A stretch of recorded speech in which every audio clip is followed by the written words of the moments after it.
오늘 성경 말씀 여호수아서 6장 1절에서 7절 되겠습니다. 1절에서 7절 제가 읽겠습니다. 이스라엘 자손들로 말미암아 여리고는 굳게 닫혔고 출입하는 자가 없더라. 여호와께서 여호수아에게 이르시되 보라, 내가 여리고와 그 왕과 용사들을 내 손에 넘겨 주었으니 너의 모든 군사는 그 성을 둘러 성 주위를 매일 한 번씩 돌되 엿새 동안을 그리하라. 제사장 7은 7 양각나팔을 잡고 언약궤 앞에서 나아갈 것이요 일곱째 날에는 그 성을 7번 돌며 그 제사장들은 나팔을 불 것이며 제사장들이 양각나팔을 길게 불어 그 나팔 소리가 너에게 들릴 때에는 백성은 다 큰 소리로 외쳐 부를 것이라. 그리하면 그 성벽이 무너져 내리리니 백성은 각기 앞으로 올라갈지니라 하시매, 눈의 아들 여호수아가 제사장들을 불러 그들에게 이르되 너희는 언약궤를 메고 제사장 7은 양각나팔 7을 잡고 여호와의 궤 앞에 나아가라 하고, 또 백성에게 이르되 나아가서 그 성을 돌되 무장한 자들이 여호와의 궤 앞에서 나아갈지니라 하니라. 드디어 이스라엘 백성들이 여리고 성 앞에 섰습니다. 먼 길을 온 겁니다. 400여 년 노예로 살았던 역사, 40년 광야를 지나 요단강을 건넜습니다. 그런데 이제 어쩌면 가나안 땅으로 들어가는 가장 어려운 전투를 앞에 두고 있는 겁니다. 1절에서 여리고는 굳게 닫혔고라고 했어요. 여리고는 굳게 닫혔고, 이 말은 열어지지 않을 현실을 우리에게 암시합니다. 근데 하나님이 여리고 성을 무너뜨릴 전략을 여호수아에게 제시하는 겁니다. 여리고 성을 온 백성이 함께 돌아라 이렇게 명령하십니다. 성을 도는데 첫째, 하루에 한 바퀴씩만 돌아야 하는 거예요. 둘째, 6일 동안은 하루에 한 바퀴를 돌고 7일째 되는 날은 7바퀴를 돌아야 합니다. 셋째, 도는 순서가 있는데 맨 앞에 무장한 군인들이 가요. 그 뒤에 제사장 7명의 나팔을 들고 갑니다. 그리고 그 뒤에 법궤가 따르는 겁니다. 그리고 다시 군인들이 뒤에 따라갑니다. 네 번째, 6일 동안은 양각나팔을 들고만 다니다 불지 말아야 됩니다. 그리고 다섯째, 7일째 되는 날에는 양각나팔을 붕 이렇게 불어야 하는 겁니다. 그러나 마지막 바퀴를 돌 때는 양각나팔을 길게 불어야 하고, 그때 백성들은 모두 큰 소리를 질러야만 합니다.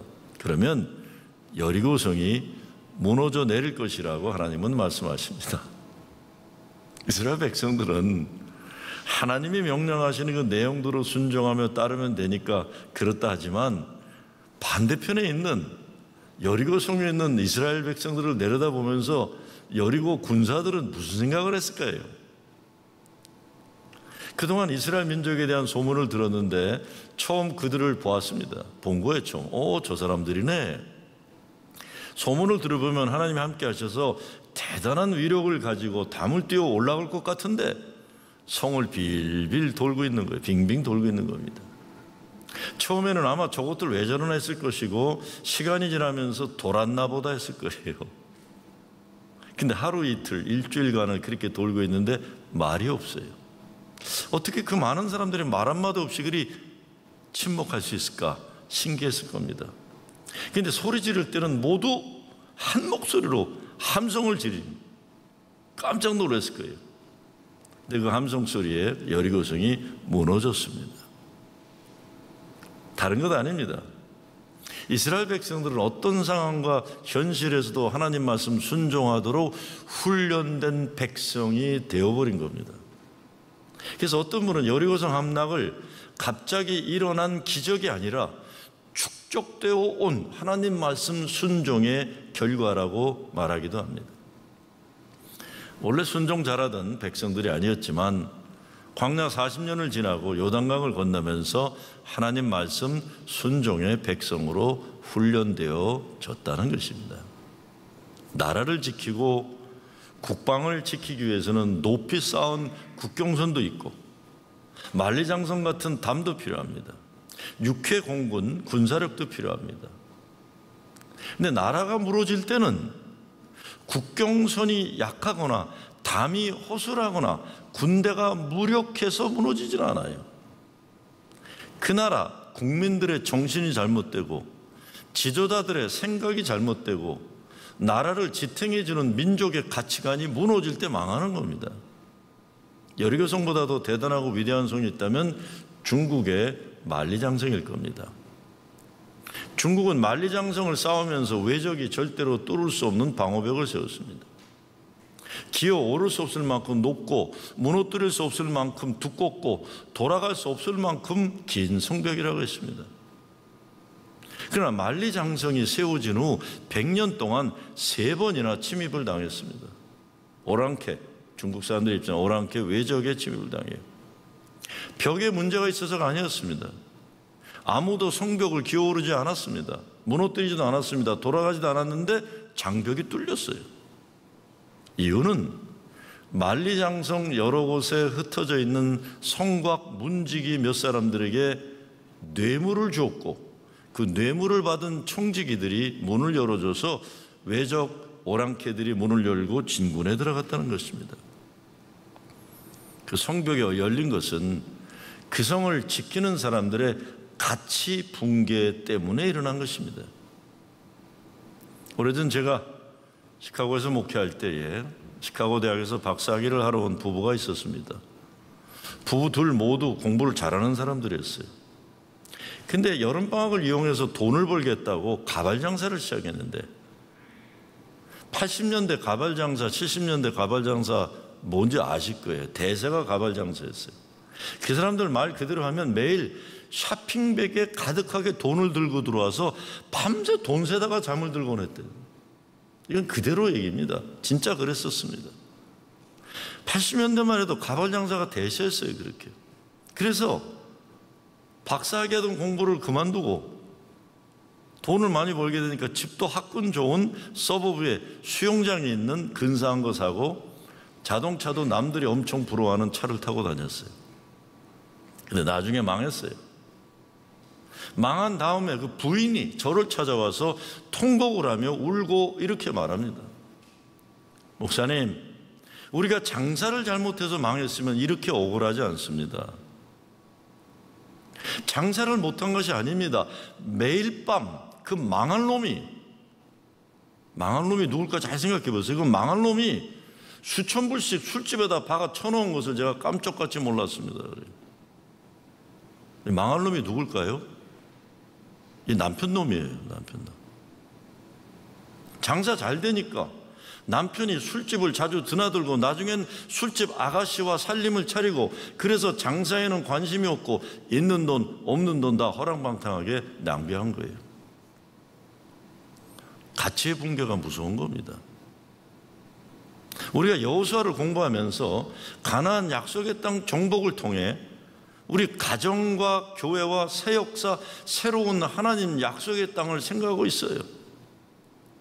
우리들이 약속의 땅 정복에만 집착해서 하나님이 어떤 목적으로 무엇을 위해 가나안 땅 승리를 이루게 하셨는지 망각하면 땅을 차지해도 망하는 겁니다. 땅 많이 가질수록 망하는 거예요. 여기서 가치관의 중요성을 말씀드리면서 짚고 넘어가야 할 중요한 것이 하나 있습니다. 여리고성 전쟁 승리 사건에서 우리가 잘못하면 큰일 날 정말 조심해야 할 것이 하나 있어요. 내가 목표 삼고 여리고성 7번 돌면 하나님이 뭐든지 다 해주신다고 믿는 내 욕심의 극대화 신앙의 위험이에요. 우리가 지난주 본문에서도 봤지만 하나님은 내 편입니까? 적군의 편입니까? 라는 인간들의 편가르기 싸움에 아니다라고 다 얘기하셨어요. 난 네 편도 아니고 저놈들 편도 아니다. 여리고 전투는 인간이 자기가 원하는 것 이루기 위해 싸우는 싸움이 아니라는 겁니다. 여호와의 군대는 오직 여호와를 따라 약속의 땅으로 진입하고 여호와의 편에서 전투에 임해야 할 것임을 일깨워주고 있는 겁니다. 조심해야 할 것은 예수 믿으면 어떤 것도 우리가 다 물리칠 수 있다는 전제에 담겨져 있는 위험성입니다. 내가 하나님 편에 서고자 하는 겸손한 믿음이 아니라 내가 원하는 목표를 설정해 놓고 내 뜻이 하나님 편 내가 원하는 것 방하게 되는 것은 사탄 마귀 편 만들어 가지고 무자비하게 파괴하는 것을 정당화하는 신앙 절대로 아닙니다. 기독교 역사 가장 큰 죄악 가운데 하나가 십자군 전쟁에서 보여준 잔인한 살생이었습니다. 십자가를 내세우고 나간 전쟁이었지만 십자군 전쟁에서 나타난 결과는 종교의 이름으로 인종말살, 타종교 말상 전쟁을 치른 것입니다. 십자가를 들고 나갔지만 내용적으로는 재물의 약탈과 영토 확장의 야망과 욕망이었어요. 그러니까 오늘날 미국 백인 민족주의자들이 십자가를 들고 예수 믿는다고 말을 하면서 쿠클럭스 클란, 니오나치 등 인종차별 집단 만들어서 악한 일을 저지르고 있으면서도 자기들이 하나님 편에 있다고 착각 속에 확신하는 것, 이거 생각 있는 기독교인들은 저건 아니다라고 얘기할 수 있어야 돼요. 십자가 들었다고 다 하나님 편이 아니에요. 한국 일부 교계 일각에서도 자기 정치 야망 극대화를 십자가 군병으로 착각하고 막무가내 짓하는 것, 다 성경적이지도 않고 예수님 말씀, 예수님이 어떤 분이시니 예수님과 전혀 관계없는 못난 짓을 하고 있다는 것 우리가 분명히 알아야 됩니다. 저 사람들 성경 들고 있네? 들고 있는 건 성경이지만 그 사람들은 성경의 내용과 무관한 사람들이에요. 우리가 이런 식 신앙을 정당화한다면 예수 잘못 믿는 겁니다. 우리는 성경에서 구약 말씀을 통해 하나님 창조와 하나님 백성 되는 것을 배우지만 신약의 예수님 말씀을 중심으로 구약 말씀을 재해석할 줄 알아야 돼. 그래서 예수님이 모세는 그렇게 얘기했지만 나는 이렇게 얘기한다고 얘기하는 겁니다. 우린 이스라엘 민족의 후예가 아닙니다. 우린 복음으로 새로 세워진 새로운 이스라엘 예수의 사람들이에요. 그러니까 네 원수를 내 이웃이죠. 이웃을 내 몸과 같이 사랑하라 하고 내 원수를 사랑하라는 거예요. 또 칼을 가지는 자는 다 칼로 망한다고 말씀하신 예수님 말씀을 렌즈 삼아서 구약 말씀을 읽어야 됩니다. 구약으로 예수님 말씀을 보면 안 돼요. 예수님 말씀으로 구약을 봐야 되는 거죠. 예수님은요, 구약의 말씀을 100% 철저하게 지켜내려던 율법주의 바리새인들이 중심이 된 세력에 의해서 십자가에 달리셨다는 것 우리가 잊지 말아야 됩니다. 구약의 잔인한 것 절대로 따르면 안 됩니다. 오늘 이 시대 나라의 문제도 구약에 잔인하게 자기 반대편을 죽이는 것 정당화하는 십자군적 신앙 가진 사람들 때문에 종교전쟁이 일어나는 거예요. 모슬렘도 그렇고 기독교도 그래요. 자기들이 하나님 편이라고 설정해놓고 자기들 마음대로 아무 짓이나 해도 하나님 편이라고 착각하는 무지하고 잔인한 신앙관을 가진 사람들이 버려놓는 광란에 춤추지 말아야 합니다. 그런데 그 정도가 아니라 세상적 인기와 명예를 얻기 위한 포퓰리즘 문화에 우리가 유혹을 받거나 그렇게 되면 잘못하다가 하나님 영광 가리게 되고 교회가 존재 목적에서 멀어질 수 있는 위험이 있다는 것도 우리는 알아야 합니다. 성경에 보면 우리는 하나님이 인정해 준 귀한 존재들이에요. 내가 너를 영화롭게 하였느니라, 내가 너를 지명하여 불렀나니 너는 내 것이라, 내가 너를 사랑한다. 하나님이 우리를 인정해 주신다는 말씀입니다. 문제는 사람들은 하나님께 인정받는 것보다 사람들에게 인정받으려고 발버둥 치는 거예요. 저도 깜짝깜짝 놀랄 때가 있어요. 저는 인간적으로 약점이 많은 사람입니다. 신앙도 목사라고 여러분이 인정해 주시니까 그래도 이 정도라도 유지하는 것이지 제가 보기에 시원치 않은 데가 많아요. 저를 가깝게 아는 사람들은 저 인간 시원치 않다는 거 잘 알아요. 근데 제가 잘하는 것이 있어요. 잘하는 게 있어요. 그것은 아주 중요한 일을 해결할 때나 내가 내 능력으로 감당하지 못할 일이 있으면 그때는 일찍부터 알아서 하나님께 겨요. 일찍부터 항복해요. 나는 그거 고집 안 부려요.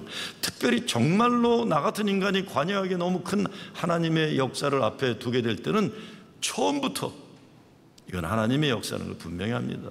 큰 일일수록 나라는 인간을 내세우지 않는 것, 나는 부족한 인간이라는 것 처음부터 분명히 하지 않으면 인간이 자기 바벨탑 쌓다가 무너지고 망가지는 것 하루아침입니다. 정말 우둔한 사람들은 자기 힘으로 살려는 사람들이에요. 인생 앞에 놓여있는 문제들이 없는 사람들이 없어요. 여리고성은 우리 모두 앞에 놓여있는 불가능해 보이는 장애물들입니다. 나아가서 사탄의 견고한 고지들이에요. 우리 힘으로 안 되는 것들이에요. 때로 그것을 인정해야 돼요. 인간의 연약함, 인간의 죄의 모습, 인간의 고집과 인간의 교만 다 주님 앞에 내어놓고 주님이 나의 주님 되심을 인정해드리고 이제는 하나님이 싸우시는 그 싸움에 순종하겠다는 겸손한 고백이 우리에게 필요한 겁니다. 그러면 그때부터 하나님이 나를 붙잡아 주셔서 하나님 싸움의 도구로 쓰시고 승리하게 하시는 것입니다. 미국에서 가장 영향력 있는 여성 가운데 한 사람인 오프라 윈프리가 수많은 사람들에게 꿈과 희망을 심어주는 일을 해오고 있어요. 그녀가 오늘날 이렇게 훌륭한 사람이 된 것은 수많은 인생의 여리고성을 통과한 결과예요. 사생활에 태어났어요. 어려서부터 일가 친척들에게 성폭행을 당했어요. 14살에 아이를 낳고 마약에 빠졌고 비만으로 인한 괴로움 가운데 인생을 포기하려는 때가 많았다고 했어요. 그러나 그녀는 이 모든 악조건을 극복했습니다. 그녀는 자기가 인생 역경을 극복할 수 있었던 원동력을 성경에서 모세의 인생을 보면서 가난과 아픔을 자신에게 준 하나님의 이것이 사명으로 받아들일 수 있었다. 이게 내게는 사명이다. 그래서 오프라 윈프리는 이것이 사명이다라는 자서전에서 4가지 사명을 말합니다. 첫째, 남보다 많이 가졌다는 것은 축복이 아니라 사명이다 그랬어요. 둘째, 남보다 아파하는 것이 있다면 그것은 고통이 아니라 사명이다. 아파본 사람만이 아픔을 겪는 사람에게 봉사할 수 있기 때문이다 그랬어요. 셋째, 남보다 설레는 꿈이 있다면 그것은 망상이 아니라 사명이다. 넷째, 남보다 부담되는 어떤 것이 있다면 그것은 사명이다 그랬어요. 10절 말씀 보면 여호수아가 그 백성들에게 행진은 하지만 외치지 말며 소리내어 말하지 말라고 합니다. 행진하는 동안은 침묵하라는 거예요. 그리고 여호수아가 마지막 순간에 외치라는 명령을 하면 그때 큰 소리를 외치라. 하나님의 큰 역사 앞에서 사람들의 말이 너무 많으면 안 되는 거예요. 침묵이라는 것도 입만 열지 않는다고 침묵이 아니에요. 속으로 끊임없이 보채고 불평하고 시기 질투하면 시끄러운 사람들인 거예요. 진정한 침묵은 인간의 생각을 내려놓고 하나님 뜻을 생각하는 게 침묵이지 입만 막았다고 침묵이 아니에요.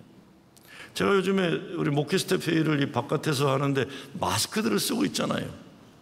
그러니까 마스크들을 쓰고 있으니까 이 인간들이 입으로 내 욕을 하는지 이게 알 길이 없어요. 이 얼굴 표정을 못 보니까요.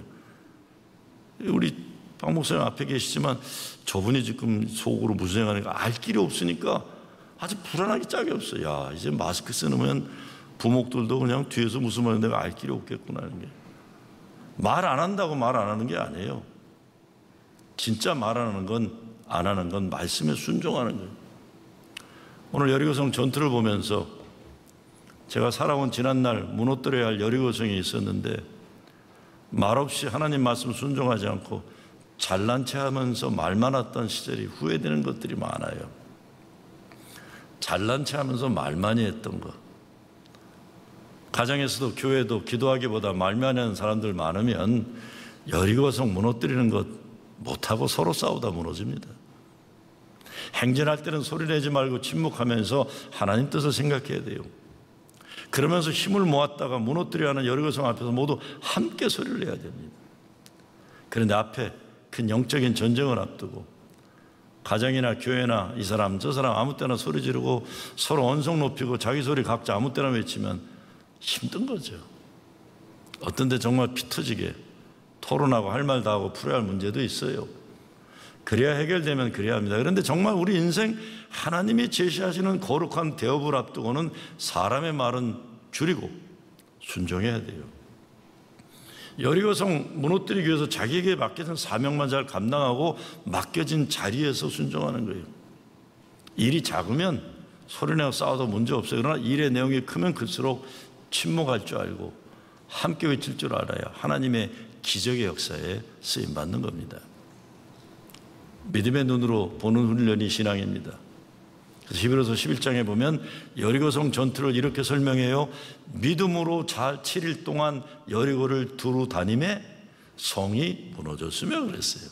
잘 들어보세요. 믿음으로 7일 동안 여리고를 두루 다니매 성이 무너졌다. 그냥 돌기만 했는데 여리고성이 무너졌다는 거예요. 단지 우리는 돌기만 해도 하나님이 역사하면 기적이 일어난다는 겁니다. 코로나 바이러스 사태가 장기화되면서 어렵고 힘들고 피곤함이 누적되고 불안하고 그래요. 그러니 어떻게 해서라도 대책을 마련하고 하고 미래를 예측해 보려고 하고 그렇으면 참 힘들어요. 근데 분명한 것은 이런 어마어마하게 큰 세계적인 전염병인질 앞에서 우리 같은 사람들은 문제 해결하겠다고 몸부림치는 것 소용없는 노릇입니다. 우리가 할 수 있고 해야 하는 것은 정말 하루하루 성경 말씀, 예수님 말씀 마음에 새기고 삶에서 성실하게 순종하며 사는 거예요. 뭐 대단한 일 하려고 하면 믿음의 분량대로 사는 것이 아닐 것입니다. 교회도 마찬가지죠. 대단한 기발한 무슨 해결책을 찾으려고 몸부림치는 것이 아니라 우리 모두가 하나님을 찾으며 살아가는 그것이 더 중요한 거예요. 오늘 하루하루 순간순간 하나님과 동행하며 하나님 말씀 순종하며 살아가는 것이지 우리가 대단한 역사의 주인공이 되려고 묘기색출하고 뭐 그러는 거 아니는 거예요. 이스라엘 백성들은 그냥 여리고성을 그냥 돌았어요. 하나님이 그리 말씀하셨기 때문에 소리 지르라 하니까 소리 질렀어요. 하나님이 말씀하셨기 때문입니다.